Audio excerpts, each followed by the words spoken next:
மிகச்சிறந்த ஞானிகள் மனிதனை மிகப்பெரிய மேல்நிலைக்கு பக்குவப்படுத்தி விட்டார்கள். நம்முடைய பள்ளிக்கூட கல்வி, உலகம் நமக்கு தந்த கல்வி, இவற்றுக்கெல்லாம் மேலாக ஞானிகள் வழங்குகின்ற கல்வி மிகச்சிறந்ததாக இருக்கிறது. அதெல்லாம் ஒரு 100 பேர்ல ஒரு 60-70 பேர் ஒழுங்கானவனா இயல்பா இருக்கான், ஒரு 20-30 பேர் சிறப்பா இருக்கான், ஒரு 10 பேர் ரொம்ப மிகையா இருக்கான். என்ன வள்ளலார் போன்ற ஞானிகளால் ஒழுங்குபடுத்தப்படுகின்ற மக்கள் ஒரு 2 பேர் 4 பேர் தான். அப்படி குறைந்து கொண்டே வரும். ஆனால் இவர்கள் எல்லோரும் சேர்ந்துதான் இந்த மனித சமூகத்தை உருவாக்குகிறார்கள். இதற்குள் நான் சொல்லுகிறேன், முதியோர் இல்லத்திற்கான காரணம் சொல்ல வந்தேன். பெற்றோர் 20 ஆண்டுகள் ஒரு பிள்ளையை வளர்க்கிறார். 20 ஆண்டுகள், 2 வருடம் வரையிலும் தாய், அதற்கு பிறகு தந்தை, பிறகு பள்ளிக்கூடம் என்று இத்தனை நிறுவனங்கள் வளர்த்தாலும் 20 ஆண்டுகள் வரையிலும் பிள்ளையை படிக்க வைத்து அந்த பொறுப்பை ஏற்றுக்கொண்டு தான் பொருள் ஈட்டி பாடுபட்டு அவனை சிறப்பாக கல்வி பெற செய்ய, அவனை வாழ்க்கையில் ஊன்றி வைக்க, பிறகு அவனை ஒரு நல்ல வேலையோ நல்ல வணிகமோ செய்யுமாறு அவனுக்கு அவற்றை தோற்றுவித்துக் கொடுக்க இவ்வளவும் செய்வது தகவல். 2 வயது அந்த பிள்ளை நடக்க முடியாமல் தள்ளாடும். அதுவாக கீழே விழுந்து பிறண்டு நடக்கட்டும் என்று தகவல் நினைக்க மாட்டான். அந்த கையை பிடித்துக் கொள்வான். கையை பிடித்து பிள்ளைக்கு நடைபழக்குவான். பிறகு 70 ஆண்டுகளுக்கு பிறகு அந்த பிள்ளையினுடைய தோளை பிடித்துக் கொண்டு தகப்பன் நடைபெறுவான். முதல் 2 வருடம் இந்த பிள்ளை தகப்பனுடைய கையை பிடித்துக் கொண்டு நடைபெறுகிறது. 70 வயது 75 வயதுக்கு பிறகு தகப்பன் அந்த மகனுடைய தோளை பிடித்துக் கொண்டு நடைபெறுகிறார். இப்பொழுது இந்த முன்பருவத்தில் பிள்ளைக்கு தகப்பன் நடைபெற இல்லாவிட்டால் அந்த பிள்ளையுடைய வளர்ச்சி தடைப்படும். பின்வயதில் அந்த தகப்பனுக்கு நன்றி கடனாக திரும்ப தன்னுடைய தோளை வழங்கி அவனை ஊன்றுமாறு செய்யாவிட்டால் அந்த மகன் நன்றி கடனற்றவனாக போய்விடுகிறான்.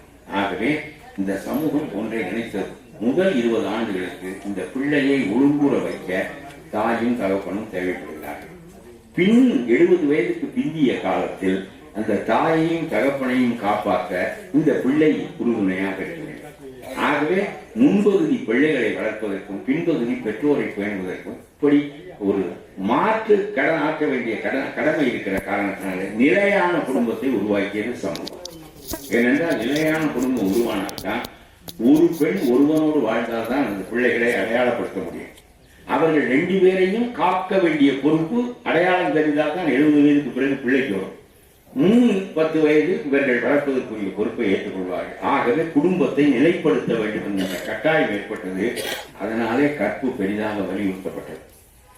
அவள் சொன்னால், முன்பு அவளும் வேட்டையாடி வாழ்ந்தாள், இவனும் வேட்டையாடி வாழ்ந்தான். அவளுக்கு சிரமமாக இருந்தது. பிள்ளையும் பெற்றுக்கொண்டு அதை வளர்த்துக் கொண்டு வேட்டையாடி பிள்ளைக்கு வேண்டிய அவன் சொன்னான், இந்த பொறுப்பை நீ எடுத்துக்கொள், முன்னால் பிறந்த பிள்ளை தானே, நான் எடுத்துக்கொள்கிறேன், என்னோடு மட்டுமே நீ இருக்க வேண்டியதுதான் நிபந்தனையெல்லாம் கற்பு.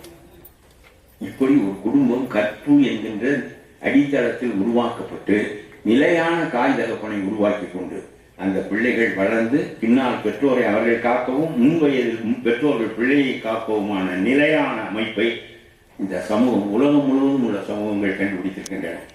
அதனாலே தான் சொல்கிறேன், இந்தியா சிதைந்தாலும் ஒன்றும் ஆகிவிடாது, அது சிதறி போனாலும் ஒன்றும் ஆகிவிடாது. ஆனால் ஒரு குடும்பம் சிதறி போனால் எல்லாமே கெட்டு போயிடும்.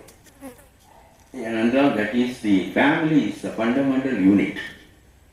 India can disintegrate, but family should not. அதுதான் ரொம்ப முக்கியமானது. இந்த ஃபேமிலியினுடைய பொறுப்புகள் இப்பொழுது குறைகின்றன. பிள்ளைகளை பெற்றோர் 20 ஆண்டுகள் வரையில் வளர்த்து உருவாக்கி விடுகிறார்கள். பிள்ளைகள் அமெரிக்காவுக்கும் நார்வேக்கும் ஜெர்மனிக்கும் போன பிறகு பிள்ளைகளை சேட்டு மாதிரி மனிதர்கள், உங்கள் மாதிரி மனிதர்களின் உதவியால் உருவாகின்ற முதியோர் இல்லத்தில் காக்க வேண்டிய கடமை ஏற்படும். ஆகவே இது ஒரு புதிய நிலை. முன்பு குடும்பம் பெற்றோரை காக்கும் என்கின்ற நிலை போய் இப்பொழுது அந்த குடும்பத்தினுடைய பொறுப்பு குறைந்து விட்டு அந்த பெற்றோரை ஒரு சமூக நிறுவனம், ஒரு தர்மசாலை காக்க வேண்டிய நிலை ஏற்பட்டிருப்பது என்பது பெருமைக்குரியது என்று சொல்ல முடியாது. ஆனாலும் கூட கைவிடப்பட்டு அவர்கள் ரோட்டில் அலைவதை விட முதியோர் இல்லத்தில் அவர்களை பேணி அவர்களுக்கு வேண்டிய உணவினை கொடுத்து மருந்தினை கொடுத்து அவர்கள் இயற்கையாக இறக்கின்ற காலம் வரையிலும் அவர்களை பேணுவது என்பது அறங்களிலேயே தலையாய அறம். நான் சொல்கிறேன், இங்கே எத்தனை முதியவர்கள் இந்த இல்லத்தில் இருக்கிறார்களோ, இந்த முதியவர்கள் வாழ்வதற்கு யார் யாரெல்லாம் கொடை செய்கின்றீர்களோ அவர்களெல்லாம் அந்த முதியவர்களின் பிள்ளைகள், அவர்களுடைய பிள்ளைகள். உங்களை பெறாத பெற்றோருக்கு நீங்கள் அளிக்கின்ற கொடை பெற்ற மகன்கள் செய்ய தவறியதை நீங்கள் செய்கிறீர்கள் என்று பொருள். ஆகவே இந்த முதியோர் இல்லம் சிறப்புற நீண்டு உங்களை போன்றவர்களினுடைய துணையால் வாழ்வதை நான் ரொம்பவும் பாராட்ட கடமைப்பட்டிருக்கின்றேன். அந்த அளவுக்கு ஒரு இந்த பணியோடு வள்ளலார் பணியையும் சேர்த்து நீங்கள் செய்கிறீர்கள். அது சேர்த்து அந்த பெரியவர் அருட்பெருஞ்சோதி முழங்கினாரே, எல்லோரும் பேசியதெல்லாம் நான் கேட்டேன். ரொம்ப தமிழருக்கு வாய்த்த கடைசி மகான் வள்ளலார் தான். நான் 25 வயதில் வள்ளலாரை படித்தேன். எனக்கு மனம் கலங்கி விட்டது. அவர் சொல்லுவார், எவன் மாமிசம் உண்ணாதவனோ அவன் நம்ம சுய ஜாதி, எவனெல்லாம் விலங்குகளை அடித்து உண்கிறானோ அவனெல்லாம் புறச்சாதி. அவர் ஒரு புதிய ஜாதி படைக்கிறார். அவர் ஒரு புதிய ஜாதி படைக்கிறார். நம்ம கள்ளர், மறவர், வன்னியர், முதலியார் என்றெல்லாம் ஜாதி வைத்திருக்கிறோம். அவர் ஒரு ஜாதி வைக்கிறார். அந்த ஜாதி சன்மார்க்க சங்கம். அது ஒன்றும் உறுப்பினர் கட்டணம் கிடையாது, தலைவர் செயலாளர் கிடையாது, எதுவும் கிடையாது. வள்ளலாரை சேர்ந்தவர்கள் யாரும் அவர் சொல்லுகிறார், அடித்து கொலை செய்வாரையும் கொலை செய்யப்பட்ட உணவை உண்பாரையும் தவிர்த்து மற்றவர்களெல்லாம் நமக்கு சுய ஜாதி, மற்றவர்கள் நமக்கு அயல் ஜாதி என்று அவர் ஒரு புதிய ஜாதியை அவர் படைத்தார். அதனாலே இப்படித்தான் சமூகங்களில் ஜாதிகள் உண்டாகின. ஒவ்வொரு வகையான பழக்கத்தையும் ஒவ்வொரு வகையான குலதெய்வத்தையும் கொண்டு ஒவ்வொருவரும் ஒவ்வொரு கூட்டமாக ஆகி அப்படியே பல வகையான ஜாதிகள் நடைபெற்றிருக்கின்றன. இதில் வள்ளலார் படித்த ஜாதி புலால் உண்ணாத ஜீவகாரண்யத்தை அடிப்படையாக கொண்ட எந்த உயிரையும் கொல்லாத ஜாதியாக அவர் உருவாக்கியிருக்கிறார் என்பதை பார்க்கின்றோம். நீங்கள் பாருங்கள், 1850ஆம் ஆண்டில் வள்ளலார் வாழ்ந்தார். 150 ஆண்டுகளுக்கு முன்பு, ரொம்ப அண்மை காலத்தில் வாழ்ந்தார். அந்த காலகட்டத்தில் இந்தியா முழுவதும் ஞானிகள் தோன்றியிருக்கிறார்கள். ராஜாராம் மோகன் ராய் என்ற ஒரு பெரிய அறிஞர் வங்காளத்திலே தோன்றினார். தயானந்த சரஸ்வதி என்கின்ற அறிஞர் பஞ்சாபிலே தோன்றினார். விவேகானந்தர், ராமகிருஷ்ணர் போன்றவர்களெல்லாம் வங்காளத்திலே தோன்றினார்கள். தமிழ்நாட்டில் நம்முடைய ராமலிங்கர் தோன்றினார். அவர்கள் என்ன செய்தார்கள், இவர் என்ன செய்தார் என்று பார்க்கின்ற போதுதான் பெரிய வியப்பு ஏற்படும். கணவன் இறந்து விட்டால் அவனோடு சேர்ந்து உடன்கட்டை ஏறுகிற பழக்கம் மனைவிக்கு இருந்தது. அதை வெள்ளைக்காரன் ஒழிக்க நினைத்தான். அவன் இது காட்டு மிராண்டித்தனமான பழக்கம் என்று வெள்ளைக்காரன் சொன்னான். அவனாக செய்தால் மக்கள் கிளந்தெழுவார்கள் என்பதற்காக ராஜாராம் மோகன் ராய் போன்ற வங்காள நல்லறிஞர்களை துணைக்கு வைத்துக் கொண்டு இவர்களுடைய ஆதரவில் வெள்ளைக்காரன் அதை சட்டமாக்கி விட்டான், சாரதா சட்டம். அதற்கு பிறகு கணவனோடு சேர்ந்து மனைவியும் சாக வேண்டும், தீயில் எரிந்து என்கின்ற கொடிய வழக்கம் முடிந்தது. தமிழ்நாட்டில் அது பெரிய அளவுக்கு இல்லை, வங்காள பக்கத்தில் இருந்திருக்கிறது ஒன்று. அதுக்கப்புறம் தயானந்த சரஸ்வதி என்ற ஒருவர் தோன்றினார். அவர் ஆரிய சமாஜம் என்ற ஒரு முழக்கத்தை வைத்தார். அதனுடைய முழு நோக்கம் என்ன என்றால் வேதத்தை நோக்கி திரும்ப.